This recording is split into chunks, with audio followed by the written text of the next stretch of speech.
I drew the rules, which states that entities shelter themselves from other environments.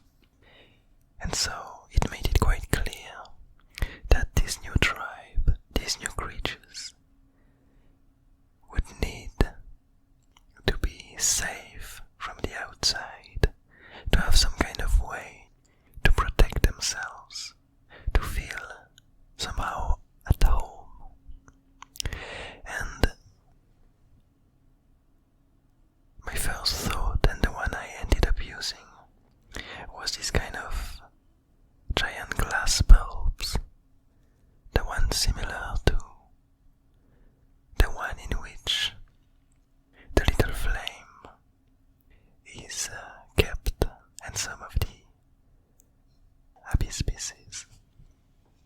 And so I ended up going for this, the idea being that probably they were put there by some other creature and shackled, caged inside of these glass bulbs, of these glass bowls, and their only way to the outside are these tiny tubes. And so it's the only way they have to reach out with their tentacle-like limbs. So we now had kind of the downside of the panel of the page, filled with these creatures that seem to have been trapped there for some reason under these glass bulbs. And in the end version, they do look slightly ominous, slightly dangerous, with their entirely blackened eyes and their erratic movements. So I'm quite curious to discover in the future what reasons led them to be put in this glass in the first place, where they come from, and what creature put them here, if it was to protect them, or to protect their environment from them. And finally, as a third card, we end up with the path, which says that entities seek the unknown.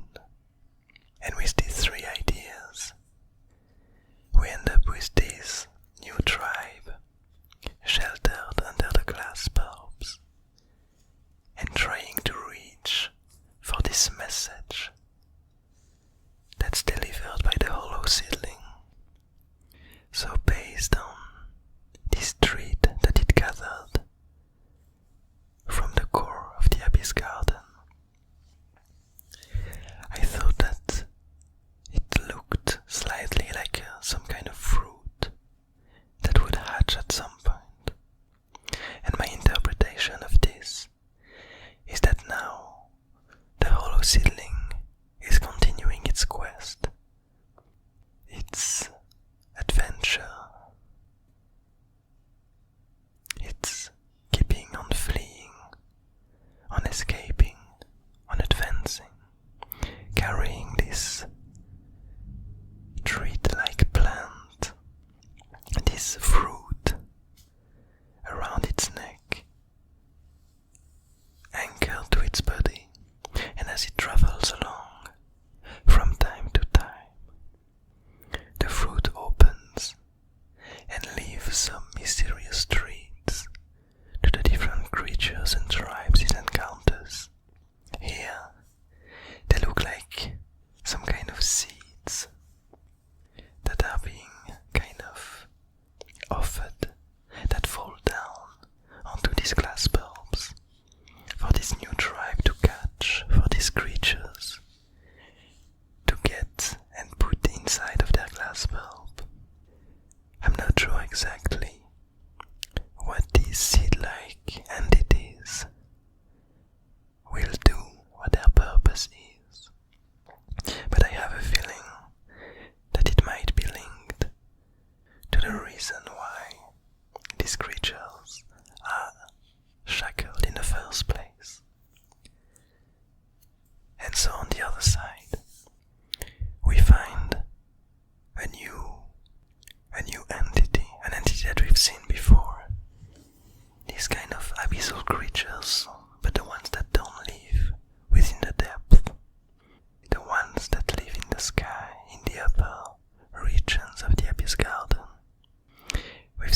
obviously already trying to catch the hollow seedling.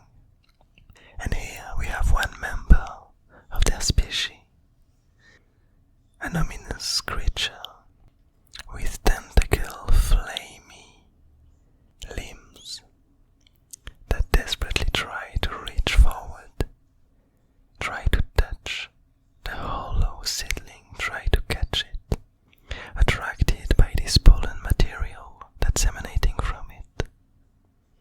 And it does seem like the hollow seedling doesn't have any message for it, any treat. The core of the abyss, the fruit that's been given by this core, doesn't seem to have a specific message for them.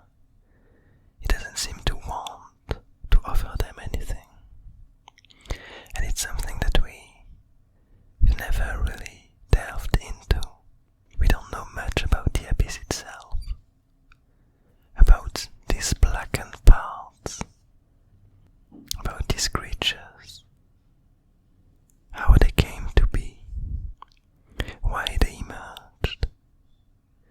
We learned at some point that they emerged, or more that they overran the artifacts when these old artifacts were around. At some point the abyss overran them, but we do not know if the abyss is even older than them. We only have bribes of explanation, pieces, only really small pieces of clues from the lore that comes before the artifacts and before this time. For now, we only left wondering. But anyway, I hope you enjoyed this doodle, the interpretation of it. I hope you're looking forward to learn more and to see how these stories unfold. But in the meantime, I wish you a good morning, I wish you a nice evening, and I'll see you tomorrow.